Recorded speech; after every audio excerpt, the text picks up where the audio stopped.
Continúe, mire, enriqueciéndose con todos estos recursos maravillosos. Si usted va a la tienda de aplicaciones, búsquenos por 88.1 FM Inspira, descarga nuestra aplicación.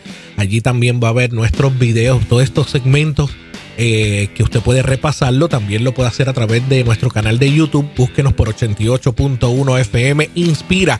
Oiga, esta estación, tratando de estar a la vanguardia constantemente, también tiene todas estas canciones que están sonando en tiempo real en su tablero, en su carro.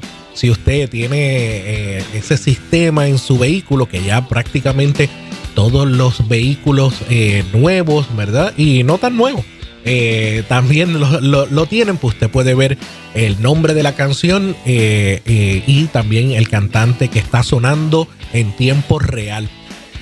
88.1 FM Inspira, adelante. Que sí, adelante siempre. Y deja que sigan viendo lo que va a ir pasando. Poco a poco. Ahí estoy lanzando ciertas cositas, poco a poco, vamos. Bueno, pero ya está con nosotros Carlos Laracuente, el teólogo, donde va a estar hablando de la teología de la goma de mascar. Pero antes de eso vamos a saludarlo para que después él nos explique, porque es tan interesante que de momento pensé en Madagascar. Pero no, de mascar. Buenos días. Buenos días, Kiara. Buenos días a todos. Y a todos los internautas y a todos los radioescuchas también, ¿verdad? En esta mañana. Así que me encuentro muy feliz de estar aquí. No lo digo para alardear ni para consagraciarme, de verdad. Ya se han convertido en parte de la familia extendida. Así que gracias de verdad una vez más. De verdad, se lo digo muy sinceramente por invitar. Y que no nos molesta que nos encanta. Sí, porque muy usted para nosotros también ha sido de gran valor su contenido. Lo que ha compartido, nuestra audiencia lo disfruta, así que usted es bienvenido aquí. Y yo quisiera decirlo, ¿verdad? Como no calce aquí en presencia de ustedes, que lo digo está basado en que los he visto fuera de cámara, fuera de estar en el aire, y ha habido una genuidad, una transparencia, y para mí eso es muy, muy, muy valioso, así que lo valoro.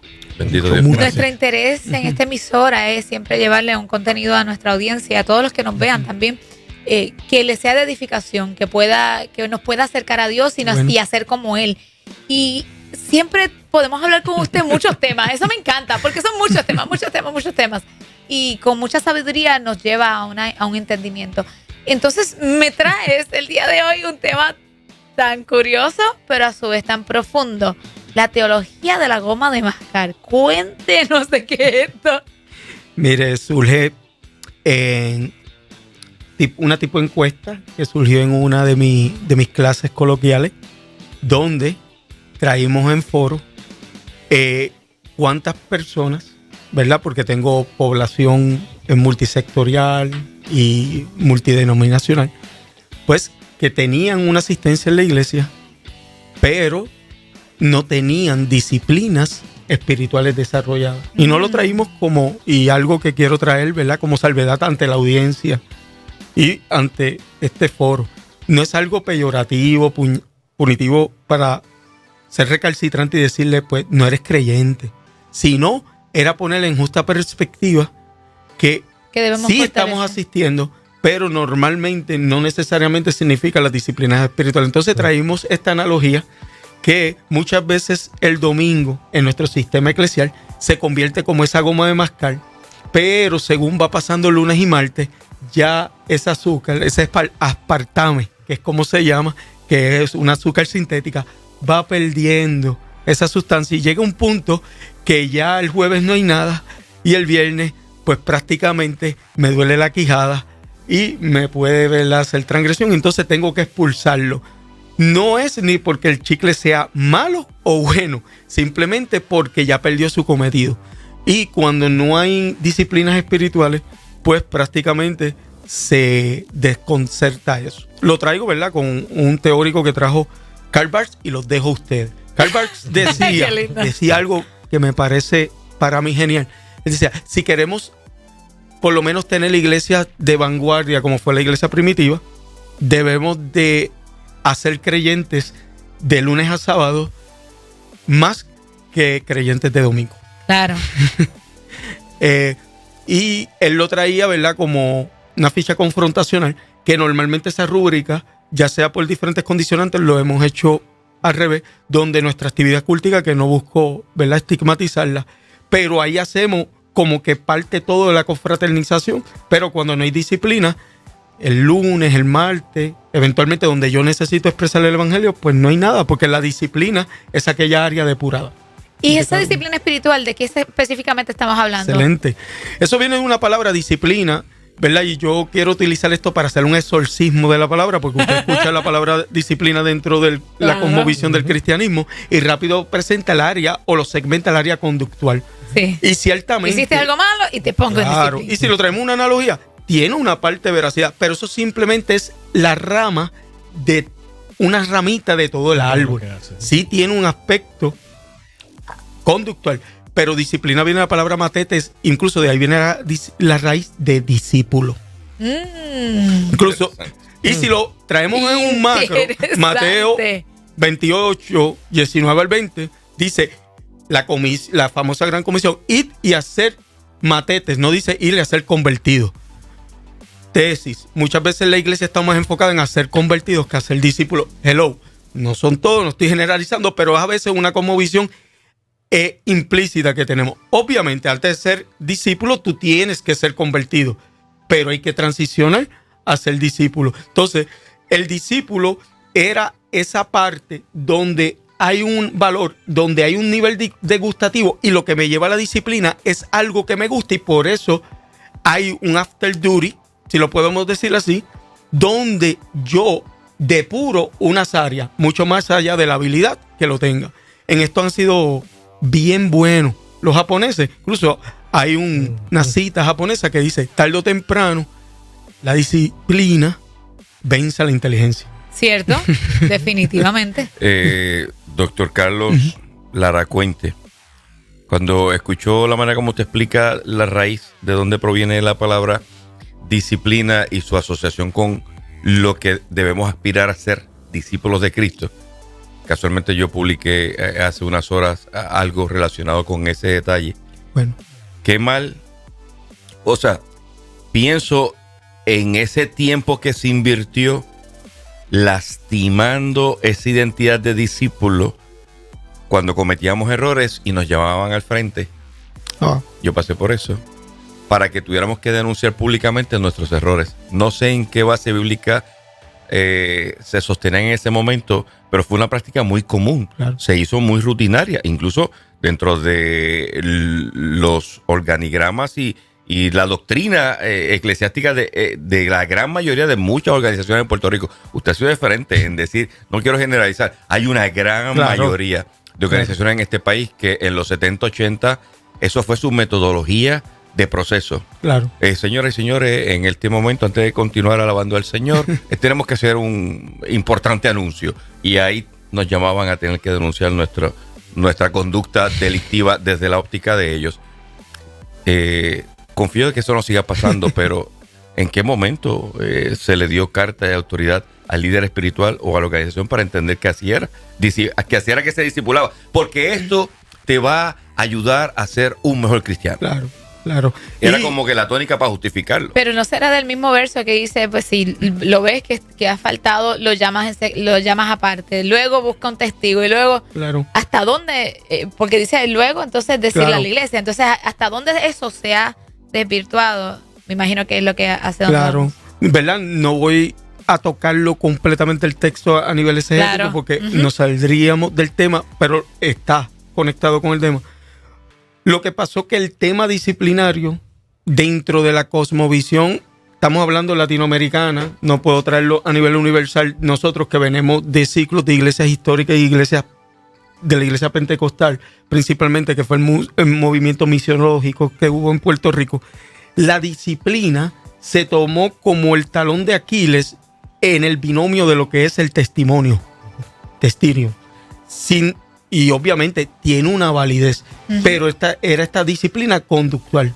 Claro. Por lo tanto, esta exposición en público, que si lo miramos a nivel de diagnóstico, más que conectar la persona con un nivel reconciliador o restaurador, lo denigraba más, claro, y lo llevaba a separarse más, aunque estuviera en la comunidad.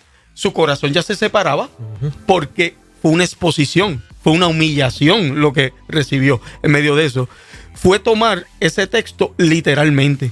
Y hay algo bien importante en el contexto que se está dando, principalmente ese texto en las comunidades del Mediterráneo del siglo I era con unas comunidades en específico y la exposición era en medio de un liderazgo, en medio de un grupo nutrido. Obviamente que se daba. Trayendo lo que usted me parece magnífico.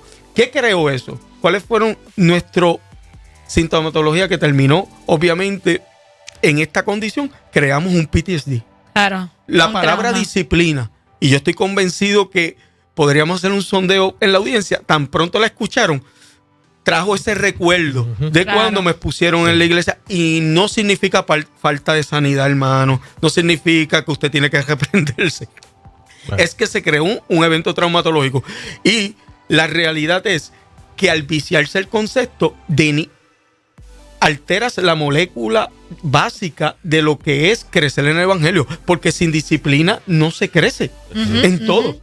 O sea, matrimonio es disciplina, los noviazgos son disciplina, todo lo que tenemos es a base de eso. En esa línea, creo que también hay algo cultural por ahí que lo atamos.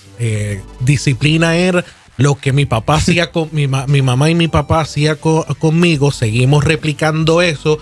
Lo replicamos en la sociedad, no simplemente en la iglesia. También lo replicábamos también en la iglesia. O sea, en la sociedad y en la iglesia me refiero. Pero ese tema creo que es digno de tocar y es amplio. Vamos a dejar esa ramita ahí. Vamos a las otras ramitas de la disciplina, ya diciéndole a nuestra gente, mire, aquello vamos a darle una pausa y no piense que solamente disciplina es eso. ¿Qué otras ramitas, otras categorías tiene la disciplina para fortalecer nuestra vida espiritual? Y ese chicle que nos comimos el domingo, que usted dijo jueves, yo creo que el lunes ya lo perdemos, ya se pierde para muchos. Sí. Y digo también, y digo lunes, hay gente saliendo de la iglesia ya perdieron, ya se perdió el gusto y el efecto, porque no tienen esa disciplina de poder alimentar eso. ¿Qué otras categorías hay y existe para ayudar a nuestra gente? Excelente. Mire, parte de la analogía del chicle, que podía utilizar otros fuentes de alimentos, es que el chicle, cuando usted se va a las bases históricas, el chicle no tiene ningún valor nutricional. El chicle es algo que entretiene, mastica, tiene un valor obviamente de engañar el paladar, que lo empezaron a utilizar los mayas, ¿verdad? De ahí viene mascac, ¿verdad? Que era un término que ellos utilizaban en su léxico morfológico, que eran a base de una planta, ¿verdad? Que ellos utilizaban, en realidad era un árbol, donde ellos utilizaban para masticar. Obviamente hoy tiene otros elementos, hoy tiene el aspartame, que es esta azúcar modulada, y está comprobado que puede tener hasta unas condiciones carcinógenas a la larga, ¿verdad? Pero trayéndolo en ese punto, en la analogía, es que el chicle le hemos dado una condición hacia esa disciplina, cuando el chicle obviamente tiene que estar regulado. Aquí no el problema es el chicle es cuando hemos convertido nuestra teología, falta de disciplina, en algo para engañar el paladar. Pero estamos hablando de, por ejemplo, el chicle siendo mi conducta no intencional solamente por cumplir. Claro. Porque entonces no viene haciendo una disciplina, una disciplina espiritual que me mantiene ese chicle con dulce o con sabor. Muy bien. Uniéndolo con la raíz ¿verdad? Del programa, que es lo que queremos traer, el chicle es cómo yo hago mi práctica de mi supuesta evangelio, donde mi conducta se convirtió ir los domingos o ir a mis actividades, pero honestamente yo no tengo un desarrollo en las disciplinas. Obviamente, trayéndolo, ¿verdad?, un marco para que usted se lo coma en arroz habichuela. Muchas veces confundimos cristianismo con espiritualidad. Hay cristianismo que no tiene espiritualidad. Y hay personas que no están en el cristianismo y tienen espiritualidad.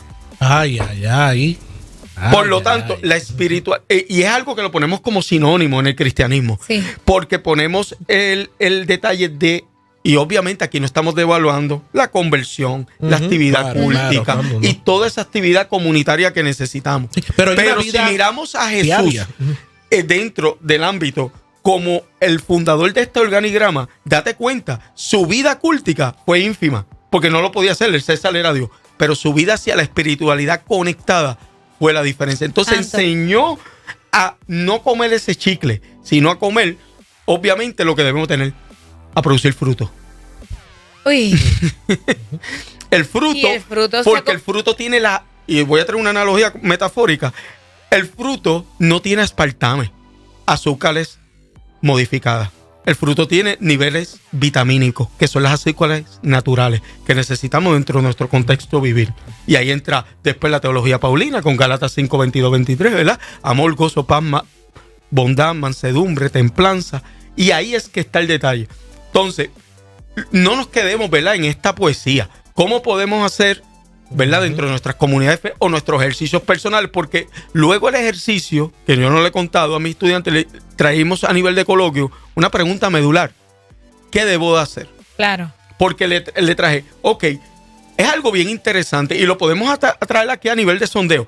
¿Cuántas personas saben que deben de orar, pero a su hecho real dicen, es que yo no oro? Que las variables pueden ser que no tengo tiempo, obviamente los niños, etcétera.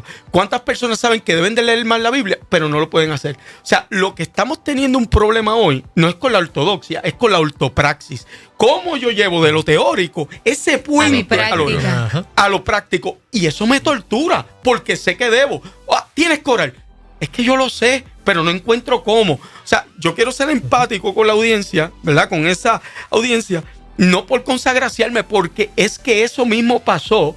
Si lo miran en las comunidades mediterráneas del siglo I, quiero traer esta anécdota y ustedes toman. Vienen los muchachos que andan con Jesús, los discípulos, le digo a los muchachos, empiezan a ver como un antropólogo hacer una etnografía. ¿Qué hacía Jesús diferente? Trataba a la gente diferente. Vemos que Jesús tenía unas dinámicas diferentes. Y un día a Cristo se le ocurre un laboratorio social. Le impone las manos, vayan, oren por los enfermos, oren por los cautivos, donde no reciban, se sacuden el polvo. Un experimento social. Ellos se asustaron a los Carlos Figueroa. ¿Cómo? ¿Qué yo voy a hacer? Y increíblemente empiezan a salir y con un ojo cejado y con uno ponen mano y la gente se cae, los demonios son liberados. Y cuando Cristo viene como maestro en el diagnóstico, ¿cómo le fue? Pedro viene a lo Carlos Figueroa con esa jactancia. Muchachos, chicos, Jesús ni ponía mano ni los demonios se daban en su nombre. Y Cristo hace verdaderamente algo que es un acertijo, un enigma. Le dice, mira papá, mejor inquiétate que ese nombre esté escrito en el libro de la vida. La pregunta medular retórica que nos tenemos que hacer, Cristo desmonta la teología que puede haber gente que recibe un milagro, recibe liberación y no ser salvo. Mire qué interesante. Entonces, aquí empieza a surgir este enigma de los discípulos.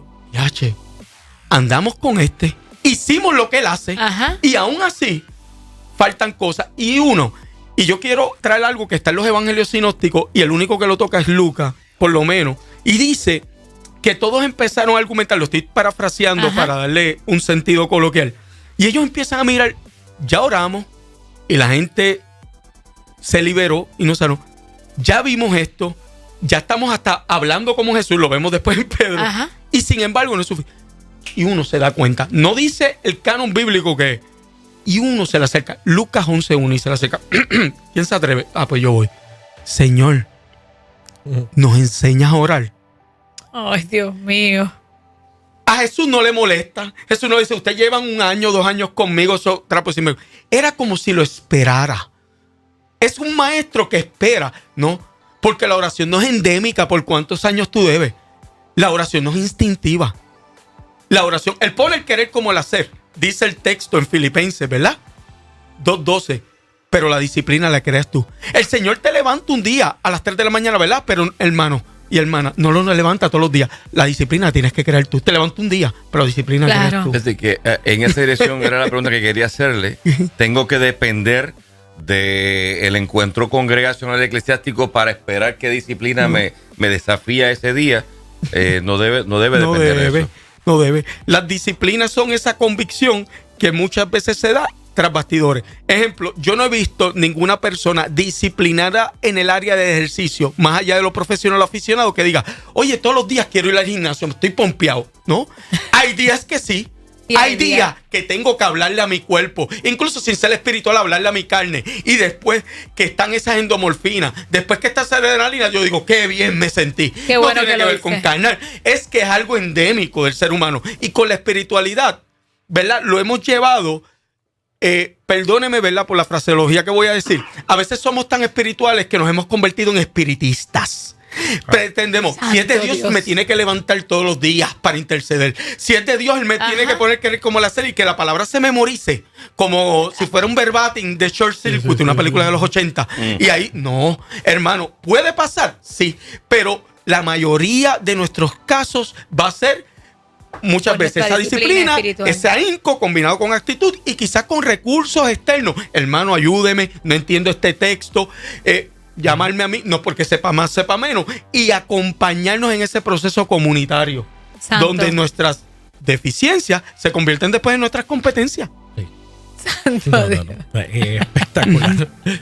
Espectacular. Ay, definitivamente estamos viviendo un tiempo donde voy a la iglesia para sentirme bien, pero después de la iglesia no tengo esa convicción, no tengo esa disciplina correcta y empiezo a hacer lo que me venga en gana. Entonces ahí es donde no rendimos frutos, claro, donde no estamos trabajando con los frutos. Yo creo que ahí estriba mucho de nuestro problema en nuestro pueblo. Porque hay gente, como usted bien dice, sin generalizar, hay gente que no, hay gente que están buscando y están transformando, están haciendo lo que se debe de hacer, transformando y renovando nuestro pensamiento, nuestra mente, sometiendo nuestra mente, nuestra vida. Sí, me molesté, pero quiero hacer lo que Dios quiere que yo haga para mí, que es lo correcto, que yo hable con la persona, que yo me someta a su palabra, le pida perdón, cómo estoy manejando mi lenguaje, mi forma de pensar con mis hermanos. Realmente lo estamos llevando a cabo al diario, no simplemente en esta experiencia el domingo. Me siento bien, me siento renovado, pero ya el lunes estoy peleando con mis compañeros de trabajo a fuego.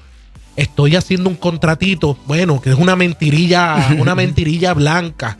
Soy vendedor y le estoy diciendo que el carro está espectacular cuando tú sabes que el carro tiene defecto.